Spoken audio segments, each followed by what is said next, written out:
بسم اللہ والصلاة والسلام علی سید رسول اللہ وعلی آلہ وصحبہ بارک وسلم اجمعین، اما بعد۔ احباب ذوقار، آج ہمارے مکالمہ کے سلسلے کا یہ چوتھا لیکچر ہے۔ اس میں آج ہم نے ایک مکالمہ قرآن مجید برہان رشید سے لینا ہے، جس میں ہم یہ دیکھیں گے کہ اس مکالمے میں کیسے گفتگو ہوئی ہے اور اس مکالمے کے کیا فوائد ہیں اور اس میں سے کیا دروس حاصل ہوئے ہیں۔ یہ مکالمہ ہے حضرت نوح علیہ السلام کا اپنے اس بیٹے کے ساتھ جو طوفان نوح میں غرق ہو گیا تھا۔ یہ اس وقت مکالمہ ہوا جب حضرت نوح علیہ السلام اپنی کشتی میں سوار ہیں اور حضرت نوح علیہ السلام کے ساتھ آپ کے دیگر مومنین جو آپ پر ایمان لائے وہ بھی اس میں سوار ہیں، اور مشرکین اور آپ کے مخالفین وہ سارے کے سارے غرق ہونے جا رہے تھے۔ عین اس وقت حضرت نوح علیہ السلام کی نظر آپ کے بیٹے پر پڑی جو ان غرق ہو جانے والوں کے ساتھ تھا۔ تو حضرت نوح علیہ السلام نے بڑی دور سے، یعنی فاصلہ زیادہ تھا تو قرآن یہ کہتا ہے کہ اونچی آواز میں نادا دی۔ حضرت نوح علیہ السلام نے اپنے بیٹے کو نادا دی، وَنَادَى نُوحُ ابْنَهُ، کہ حضرت نوح علیہ السلام نے اپنے بیٹے کو بلند آواز سے پکارا اور کہا، یا بنیا ارکب معنا، اے میرے پیارے بیٹے، اے میرے چھوٹے بیٹے، ارکب معنا، ہمارے ساتھ سوار ہو جا۔ یہ ایک باپ کی وہ التجا ہے یا وہ کیفیت ہے جو اپنے بیٹے کو عذاب میں یا طوفان میں یا اس سمندر کی لہروں میں، پانی کی موجوں میں جو غرق ہوتا دیکھ رہا ہے، اور محبت کا اظہار کرتے ہوئے آخری لمحات میں بھی اس کے ایمان کی فکر کر رہا ہے، کیونکہ وہ صرف کشتی میں سوار ہونا ہی مقصد نہیں تھا، بلکہ اس کا مقصد اصل میں اس بیٹے کے لیے ایمان بھی تھا۔ باقی آپ کے بیٹے جو ایمان لا چکے تھے وہ اس میں شامل تھے، اور یہ جو ایمان نہیں لایا تھا یہ اس میں شامل نہ ہوا۔ اور حضرت نوح علیہ السلام نے اس لیے مخاطب کرتے ہوئے کہا، وَلَا تَكُن مِّنَ الْكَافِرِينَ، اور اے میرے بیٹے کافروں میں سے نہ ہو جا۔ یعنی یہ اس بات کی دلالت ہے کہ حضرت نوح علیہ السلام اس کو صرف کشتی پر سواری کے لیے نہیں کہہ رہے تھے، کیونکہ یہ بات اللہ تبارک و تعالیٰ کی طرف سے شرط تھی کہ کشتی میں سوار صرف وہ ہوں گے جو ایمان والے ہوں گے، دوسرا کشتی میں سوار نہیں ہو سکتا۔ اس لیے حضرت نوح علیہ السلام نے بھی یہ اس اپنے بیٹے کے لیے آخری وقت پر کی گئی یہ دعا ہے، اس کے لیے کی گئی یہ التجا ہے کہ اے میرے بیٹے، یہ غرق ہو جاؤ گے، اور آپ کے لیے بچنے کا صرف ایک ہی وقت ہے اور ایک ہی موقع ہے کہ ہمارے ساتھ اس کشتی کے اندر سوار ہو جاؤ۔ تو وہ بیٹا سامنے سے کیا جواب دیتا ہے؟ قرآن مجید برہان رشید نے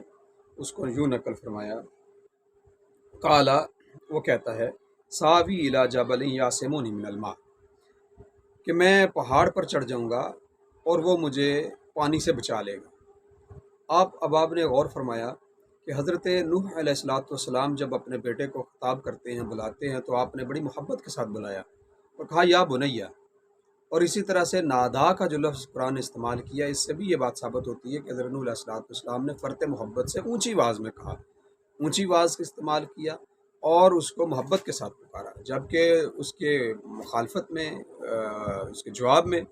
ان کا جو بیٹا ہے وہ کس طرح سے خطاب کر رہا ہے، وہ کس طرح سے مخاطب ہو رہا ہے، وہ حضرت نوح علیہ السلام کو ابا جی نہیں کہہ رہا یا آباتی کہہ کے اس نے خطاب نہیں کیا، یعنی محبت کا اظہار کرنا ہی گویا اس بدبخت نے گوارا نہیں کیا، بلکہ اس نے براہ راست کہا، کالا، کہنے لگا، ساوی الی جبل، یعنی نہ اس نے کہا میرے باپ، نہ اس نے کہا نبی اللہ، نہ اس نے کہا رسول اللہ، یہ نہ اس نے کہا یا نوح،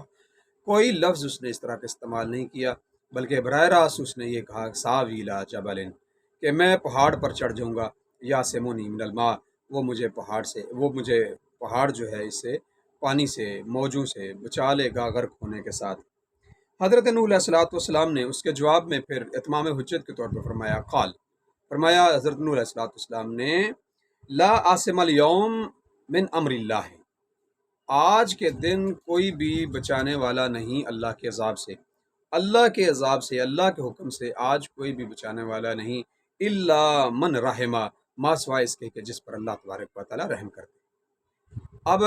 اس کی طرف سے، بیٹے کی طرف سے کمال کیا تھا؟ اس نے نہ حضرت نوح علیہ الصلوۃ والسلام کے ساتھ اظہار محبت کیا، نہ ہی اس نے اللہ تبارک و تعالیٰ کی طرف سے کوئی پکار کی، بلکہ اس نے پہاڑ کا سہارا لیا، جبکہ نوح علیہ الصلوۃ والسلام ایک دفعہ پھر اس کو دعوت دے رہے ہیں کہ یہ جو تم کہہ رہے ہو کہ میں پہاڑ پہ چڑھ جاؤں گا اور پہاڑ مجھے بچا لے گا، تو حضرت نوح علیہ الصلوۃ والسلام نے اس کے اس نظریہ باطل کو کلا کما کرتے ہوئے اس کا یہ ارشاد فرمایا کہ آج کے دن اللہ کے حکم سے تمہیں کوئی بچانے والا نہیں ہے۔ پہاڑ کیا چیز، پہاڑ سے بڑی چیز بھی کوئی ہو تو وہ بھی لا عاصم اليوم، کوئی بچانے والا تمہیں نہیں ہوگا سوائے اس کے کہ جس پر اللہ تبارک و تعالیٰ رحم کرے۔ اور اللہ تبارک و تعالیٰ رحم کس پر کرے گا؟ ظاہری بات، اللہ تبارک و تعالیٰ رحم اس پر کرے گا جو ایمان والوں کے ساتھ لوگ شامل ہو جائیں گے۔ اب آپ احباب نے یہ غور فرمایا تو آپ پچھلے لیکچرز کو ذہن نشین کریں تو اب آپ دیکھیں کہ اس مکالمے کے اندر یہ کیا گفتگو ہوئی۔ اس مکالمے کے اندر گفتگو ایک ہوئے حضرت نوح علیہ الصلوۃ والسلام طرف اول، اور دوسری طرف ان کا بیٹا ہوا طرف ثانی۔ اور اس میں اب دیکھیں موضوع گفتگو کیا ہے۔ اس میں موضوع گفتگو کیا ہے؟ حضرت نوح علیہ الصلوۃ والسلام کے بیٹے کو بچانا، اور ٹارگٹ کیا ہے اس کا، یعنی اس کی جو ہڈن آبجیکٹو تھا وہ کیا تھا؟ وہ تھا توحید اور ایمان۔ نتیجہ اس گفتگو کا کیا نکلا؟ نتیجہ قرآن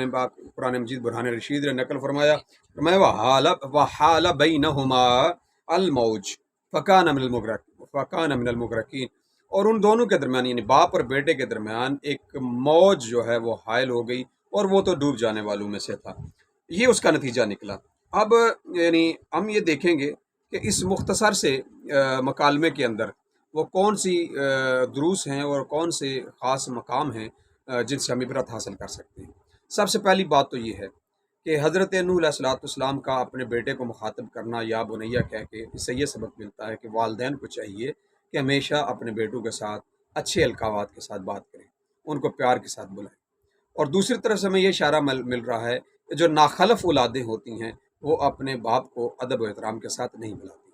تو اس لیے ہمیں چاہیے کہ ہم ناخلف ایسی اولادیں جو اپنے آپ کو اپنے والدین کے ساتھ احترام کا رشتہ جن کے ساتھ نہیں جوڑتے، ان کو یقیناً چاہیے کہ اس واقعے سے عبرت حاصل کریں کہ جو لوگ اپنے والدین کا، اپنے والد کا، اپنے باپ کا احترام نہیں کرتے، ان کا نتیجہ کیا نکلتا ہے۔ دوسری بات، اس سے ہمیں یہ ثابت ہوتی ہے کہ جو والد ہوتا ہے اس کے اندر مظہر رحمت ہوتی ہے، وہ رحمت کا اظہار اس سے آخری دم تک ہوتا رہا۔ یعنی حضرت نوح علیہ الصلوۃ والسلام نے یہ نہیں کہا کہ یہ میری بات اس لیے نہیں مانی، میں نے اتنا عرصہ تبلیغ کی، میرا بیٹا ہے، میں اتنے ساتھ اس کے ساتھ رہا ہوں۔ آپ اس بات پر اپنے اکتفا نہیں کیا، بلکہ آخری دم تک، یعنی اس کے مرنے تک۔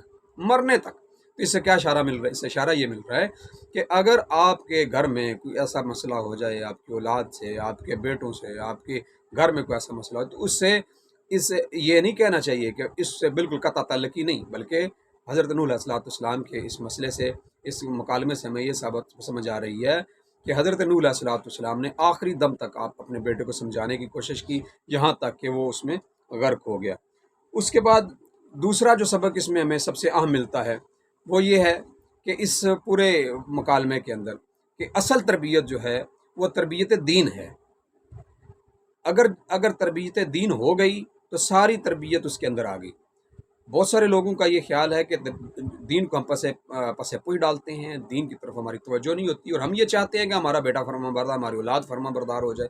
تو ایسے کیسے ممکن ہو سکتا ہے کہ جو بندہ دین پر خود نہ ہو یا دین پر عمل نہ کرتا ہو، اس کی اولادیں یا وہ بندہ کیسے اپنی تربیت کر سکتا ہے اپنی اولاد کو؟ تو یقیناً اس سے یہ ثابت ہو رہا ہے کہ حضرت نوح علیہ الصلوۃ والسلام نے جو اپنے بیٹے کی تربیت چاہی ہے، اس کی تربیت صرف یہ چاہیے کہ یہ دین پر آ جائے، یعنی اس کی تربیت دینی ہو جائے۔ باقی تو وہ ظاہری بات ایک جوان آدمی تھا، اپنی زندگی وہ گزار رہا تھا، اور اس سے یہ بات ثابت ہوئی کہ اولاد اگر غیر صالح ہو، اولاد اگر بدبخت ہو، اولاد اگر گناہ گار ہو، تو چاہے اس کے پیرنٹس میں، اس کے والدین میں کتنے بھی اعلیٰ درجے کے لوگ کیوں ہی نہ ہوں، ان کی بدبختی، اس بندے کی بدبختی، اس بدبخت انسان کی بدبختی کا اسے جزا یقیناً ملے گی، اس کی سزا اسے یقیناً ملے گی۔ یہ نہیں کہا جا سکے گا کہ اس کا تو والد فلاں تھا، اس کا تو باپ فلاں تھا، اس لیے اس کے ساتھ یہ معاملہ ہوا۔ ان کے ساتھ ایسا ہو ہی نہیں سکتا کہ ایک بندہ کافر ہو اور وہ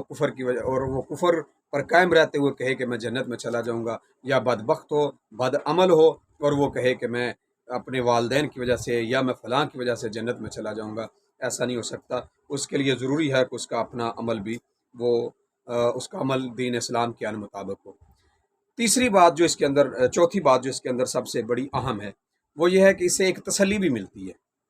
کہ ہمارے ہاں عمومی طور پر لوگ پریشان ہو جاتے ہیں کہ فلاں میرا بیٹا یا میری اولاد یوں ہے، میری اولاد یوں ہے، تو اس میں ہمارے لیے تسلی اس کے اندر یہ پیدا ہو جاتی ہے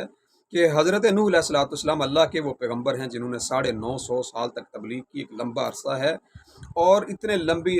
لمبے عرصے کے بعد بھی وہ ان کا بیٹا ان پر ایمان نہیں لایا۔ تو اس سے یہ بات ثابت ہوتی ہے کہ اگر نبی کے گھر میں رہتے ہوئے اگر کوئی دین پر نہیں آتا تو غیر نبی جو لوگ ہیں وہ اپنے اوپر ایسا کیوں بوجھ سوار کر لیتے ہیں کہ میری اولاد میرا کہنا نہیں مانتی۔ تو اگر نبیوں کے ساتھ یہ معاملہ ہو سکتا ہے تو ہم جو غیر نبی ہیں ہمارے ساتھ بھی یہ معاملہ اس طرح کا ہو سکتا ہے، اور ہمیں اس سے تسلی میں رہنا چاہیے اور تسلی اس میں یہ ہے کہ ہم اپنے آپ کو، اپنی کوشش کو اسی طرح سے جاری رکھیں۔ اور اس کے اندر ایک اور بڑا اہم نقطہ یہ بھی ہے کہ ایمان سبب ہے بچنے کا۔ اگر ایمان نہ ہوا تو بچے گا نہیں، کیونکہ کشتی میں سواری کا تعلق جو ایمان کے ساتھ تھا، اگر ایمان ہوا تو بچے گا، اور آج بھی اگر ایمان ہے تو جہنم سے بچے گا۔ جس کے پاس ایمان کی طاقت ہوگی، قوت ایمان ہوگی، وہی جہنم سے بچے گا اور وہی جنت کا حقدار ہوگا۔ اور ایک بات اس کے اندر ایک اور بھی بڑی اہم ثابت ہو رہی ہے، وہ یہ ثابت ہو رہی ہے کہ اس آیت نے ہمیں یہ بتا دیا کہ والدین کی نافرمانی یہ سبب ہلاکت ہوتی ہے۔ جو لوگ یہ سمجھتے ہیں کہ ہم اپنے والدین کے ساتھ فرما برداری نہیں کرتے اور ہم کامیاب ہو جائیں گے، اور نافرمانی کرنے کو وہ اپنا حق سمجھتے ہیں، اور اپنے والدین کو پرانے زمانے کا یا دقیانوسی یا آرتھوڈاکس سمجھتے ہیں، ان کو پرانے خیالات کا سمجھتے ہیں، اور اپنے جدید خیالات کو یہ سمجھتے ہیں کہ چونکہ ہم نئے زمانے کے لوگ ہیں اور ہمارے پیرنٹس سے یہ نہیں ہو سکتا، تو بیسیکلی وہ اپنے پیرنٹس کی نافرمانی کر رہے ہوتے ہیں۔ تو نافرمان کبھی کامیاب نہیں ہوتا۔ اس سے یہ بھی ہمیں ثابت ہوا۔ اس کے بعد اس سے ایک بات آخر پہ میں یہ بات کر دوں کہ اللہ تبارک و تعالیٰ کا عدل جو ہے وہ برحق ہے۔ اللہ عدل کرتا ہے، اللہ کا جو عدل ہے وہ مطلق ہے، ہر کافر کے ساتھ، ہر بد مذہب کے ساتھ، ہر بد عقیدہ کے ساتھ۔ یہ ہو نہیں سکتا۔ اگر اس دنیا پر اگر کسی کو اللہ تبارک و تعالیٰ نے اس کی سزا نہیں دی، تو بہت ساری ہمارے پاس مثالیں ایسی ہیں جن کو اللہ تعالیٰ نے دنیا میں ہی سزائیں دی ہیں۔ بہت ساری مثالیں ہیں، بہت سارے لوگوں پر، بہت ساری قوموں پر عذاب ہوئے، مثالیں قرآن پاک میں بے شمار ہیں۔ اور ایسا بھی ہے کہ دنیا میں ان کو سزا کچھ لوگوں کو نہیں بھی ملتی ہے۔ تو یقیناً اگر جن کو یہاں پہ جنہیں سزا ملی وہ بھی، اور جنہیں یہاں پہ سزا نہیں ملی وہ بھی، وہ سارے کے سارے اللہ تبارک و تعالیٰ کے عدل کے تحت ہی ان کے ساتھ فیصلہ کیا جائے گا۔ اللہ تبارک عدل کے ساتھ ہی فیصلہ ان کا کرے گا، اور ان کی بد مذہبی کی وجہ سے، ان کے کفر و ضلالت کی وجہ سے، ان کی بدنیتی کی وجہ سے، ان کے دین کے ساتھ مذاق کی وجہ سے، انبیاء کے ساتھ مذاق اور گستاخی کی وجہ سے، اور آج کل کے زمانے میں اگر ہم یہ کہیں کہ جو لوگ یہ سمجھتے ہیں کہ ہم دین کے محتاج نہیں ہیں، دین کی ہمیں ضرورت نہیں ہے، ہم دین کے بغیر اپنی زندگی گزار سکتے ہیں، تو یقیناً ان کے لیے بھی اس کے اندر سبق یہ ہے کہ اگر دین کے بغیر رہو گے، نبی کے بغیر رہو گے، اور نبی کے دین کے بغیر رہو گے، اور نبی کے دین کے بغیر اگر تم کچھ اور راستہ اختیار کرو گے تو وہ راستہ تمہیں گمراہی کی طرف لے جائے گا، وہ ضلالت کی طرف لے جائے گا، اور نتیجہ اس کا جہنم نکلے گا۔ احباب ذی وقار، آج کی اس گفتگو میں یقیناً آپ احباب نے حضرت نوح علیہ الصلوۃ والسلام اور ان کے بیٹے کا آپس میں جو کلام ہے اس کو سماعت کیا، اور میں امید رکھتا ہوں کہ آپ اس سے یقیناً استفادہ حاصل کریں گے۔ اللہ تبارک و تعالی ہمیں ہمیشہ قرآن مجید برہان رشید کے احکامات کے مطابق زندگی گزارنے کی توفیق عطا فرمائے۔ وما علی الا البلاغ۔ السلام علیکم ورحمۃ اللہ وبرکاتہ۔